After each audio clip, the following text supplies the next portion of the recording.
ಶಾಸಕರ ಬೆಂಬಲ ಪಡೆಯೋ ವಿಚಾರಕ್ಕೆ ಸಂಬಂಧಪಟ್ಟಂತೆ ಈಗಾಗಲೇ ಏನು ಡಿ ಕೆ ಶಿವಕುಮಾರ್ ಅವರು ಮಾತನಾಡಿದ್ರು.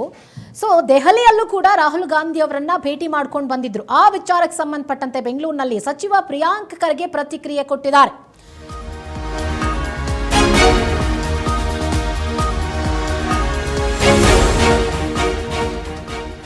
ದೆಹಲಿಯಲ್ಲಿ ರಾಹುಲ್ ಗಾಂಧಿ ಅವರನ್ನ ಭೇಟಿಯಾಗಿದ್ದ ವಿಚಾರಕ್ಕೆ ಸಂಬಂಧಪಟ್ಟಂತೆ ಬೆಂಗಳೂರಿನಲ್ಲಿ ಸಚಿವ ಪ್ರಿಯಾಂಕ್ ಖರ್ಗೆ ಪ್ರತಿಕ್ರಿಯೆ ಕೊಟ್ಟಿದ್ದಾರೆ. ಸಿಎಂ ಕುರ್ಚಿ ಬಗ್ಗೆ ಅಂತಿಮ ತೀರ್ಮಾನವೇ ಹೈಕಮಾಂಡ್ನದ್ದು. ರಾಜ್ಯದ ಅಭಿವೃದ್ಧಿ ಬಗ್ಗೆಯೂ ರಿಪೋರ್ಟ್ ಮಾಡಿದ್ದೇವೆ.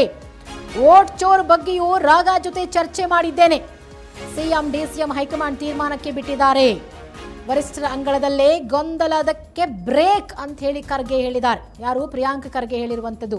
ವರಿಷ್ಠರ ಅಂಗಳದಲ್ಲೇ ಸಿಎಂ ಡಿಸಿಎಂ ವಿಚಾರಕ್ಕೆ ಸಂಬಂಧಪಟ್ಟಂತೆ ಗೊಂದಲ ಏನಿದೆ ಅದಕ್ಕೆ ಹೈಕಮಾಂಡೇ ಬ್ರೇಕ್ ಹಾಕತ್ತೆ ಅಂತ ಹೇಳಿ ಪ್ರಿಯಾಂಕ್ ಖರ್ಗೆ ಕೂಡ ಹೇಳಿಕೆ ಕೊಟ್ಟಿದ್ದಾರೆ. ಬೆಂಗಳೂರಿನಲ್ಲಿ ಸಿಎಂ ಕುರ್ಚಿ ಬಗ್ಗೆ ಅಂತಿಮ ತೀರ್ಮಾನ ತಗೊಳ್ಳೋದೇ ಹೈಕಮಾಂಡ್.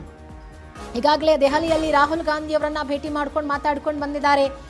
ಡಿ ಕೆ ಶಿವಕುಮಾರ್ ಅವರು ಕೂಡ ಹೋಗಿ ಮೀಟ್ ಮಾಡ್ಕೊಂಡು ಬಂದಿದ್ದಾರೆ. ಸಿಎಂ ಬಣದವರು ಹೋಗಿದ್ದಾರೆ. ಎಲ್ಲರೂ ಹೈಕಮಾಂಡ್ ಜೊತೆ ತಮ್ಮ ತಮ್ಮ ಅಭಿಪ್ರಾಯಗಳನ್ನ ಸಿಎಂ ಆಗೋ ವಿಚಾರಕ್ಕೆ ಸಂಬಂಧಪಟ್ಟಂತೆ ಸಿಎಂ ಸಿದ್ದರಾಮಯ್ಯನವರು ಇರಬೇಕಾ, ಇಲ್ಲ ಸಿಎಂ ಸಿದ್ದರಾಮಯ್ಯನವರು ತಮ್ಮ ಸ್ಥಾನವನ್ನು ತ್ಯಾಗ ಮಾಡಿ ಡಿಸಿಎಂ ಡಿ ಕೆ ಶಿವರಿಗೆ ಬಿಟ್ಕೊಡ್ಬೇಕಾ, ಈ ಥರದೆಲ್ಲ ಒಂದಷ್ಟು ಡಿಸ್ಕಷನ್ಗಳು ಆಗೋಗಿದೆ. ಈಗ ಅಂತಿಮ ತೀರ್ಮಾನ ಇರುವಂಥದ್ದು ಹೈಕಮಾಂಡ್ನ ಅಂಗಳದಲ್ಲಿ. ಹಾಗಾಗಿ ಆ ಗೊಂದಲ ಏನಿದೆ ಅದಕ್ಕೆ ಬ್ರೇಕ್ ಹಾಕುವಂಥದ್ದೇ ಹೈಕಮಾಂಡ್.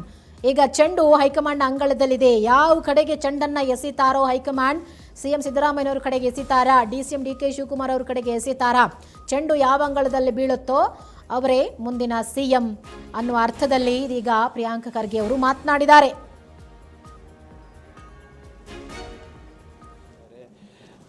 AICC ಅಧ್ಯಕ್ಷರು ಕೂಡ ಸ್ಪಷ್ಟೀಕರಣ ಕೊಟ್ಟಿದ್ದಾರೆ. ಏನೇ ಇದ್ರೂ ಕೂಡ ನಾವು ತೀರ್ಮಾನ ತಗೋತೀವಿ, ಅದಕ್ಕೆ ಎಲ್ಲರೂ ಬದ್ಧರಾಗಿದ್ದೇವೆ ಅಂತ ಎಲ್ಲ ಮಂತ್ರಿಗಳು ಕೂಡ ಹೇಳಿದ್ದಾರೆ. ಸೊ ಗೊಂದಲ ಎಲ್ಲಿದೆ? ಸಂದರ್ಭ ಬಂದಾಗ ಮಾಡ್ತಾರೆ. ಈಗ ಸಂದರ್ಭ ಸೂಕ್ತ ಅನಿಸ್ತಾ ಇಲ್ಲ, ಮಾಡ್ತಾ ಇಲ್ಲ. ಈಗ ಗೊಂದಲ ಇರೋದು BJPನಲ್ಲಿ, ಮಾಧ್ಯಮದಲ್ಲಿ, ಕಾಂಗ್ರೆಸ್ನಲ್ಲಿ ಇಲ್ಲ ಅಲ್ಲ ಸರ್. ಈಗ ನಿಮ್ಮ ಶಾಸಕರು ಗುಂಪಾಗಿ ಡೆಲ್ಲಿಗೆ ಅವರು ಯಾರೇ ಹೋದ್ರೂ ಕೂಡ ನಾನು ಬಂದು ಇಲ್ಲಿ ಮಾಧ್ಯಮದಲ್ಲೇ ಮಾತಾಡೋದಕ್ಕಿಂತ ನಮ್ಮ ವರಿಷ್ಠರಿದ್ದಾರೆ, ರಣದೀಪ್ ಅವರು ನಮ್ಮ ಉಸ್ತುವಾರಿ ಇದ್ದಾರೆ, ಅಲ್ಲಿ ಹೋಗಿ ಕೇಳ್ಕೊಳ್ಳಿ. PCC ಅಧ್ಯಕ್ಷರಿದ್ದಾರೆ, ಅಲ್ಲಿ ಹೋಗಿ CM ಇದ್ದಾರೆ, ಅಲ್ಲಿ ಹೋಗಿ ಕೇಳ್ಕೊಳ್ಳಿ. ಅಲ್ಲಿ AICC ಅಧ್ಯಕ್ಷರು ನಮ್ಮವರೇ ಇದ್ದಾರೆ, ಅಲ್ಲಿ ಹೋಗಿ ಕೇಳ್ಕೊಳ್ಳಿ. CWC ಮೆಂಬರ್ಸ್ ಹಲವಾರು ಜನ ನಮ್ಮ ರಾಜ್ಯದಿಂದ ಇದ್ದಾರೆ, ಅಲ್ಲಿ ಹೋಗಿ ಕೇಳ್ಕೊಬೋದು. ಯಾರು ನಮ್ಮ ಅಭಿಪ್ರಾಯವನ್ನು ವರಿಷ್ಠರಿಗೆ ತಿಳಿಸ್ಬಾರ್ದು ಅಂತ ಎಲ್ಲೂ ಹೇಳಿಲ್ಲ. ನೋಡಿ, ಚರ್ಚೆ ಮಾಧ್ಯಮದಲ್ಲಿರೋದು